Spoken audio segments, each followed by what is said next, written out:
Seorang pejabat militer Israel yang identitasnya dirahasiakan telah mengakui bahwa pasukan Israel menghadapi kesulitan yang signifikan dalam operasi mereka di jalur Gaza.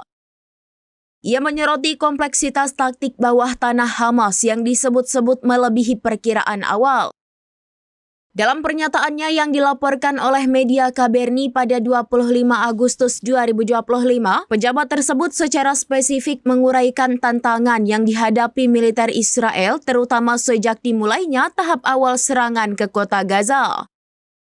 Menurutnya, salah satu kendala utama adalah ketidakpastian mengenai jumlah pasti pejuang Hamas yang beroperasi di wilayah tersebut.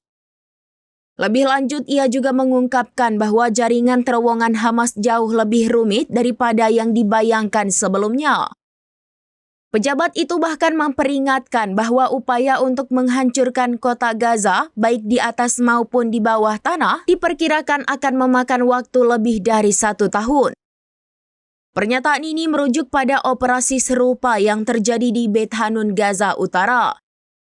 Pengakuan ini datang di tengah operasi militer Israel yang terus berlangsung di Gaza, di mana taktik perang bawah tanah yang diterapkan Hamas menjadi salah satu fokus utama yang dihadapi oleh pasukan Israel.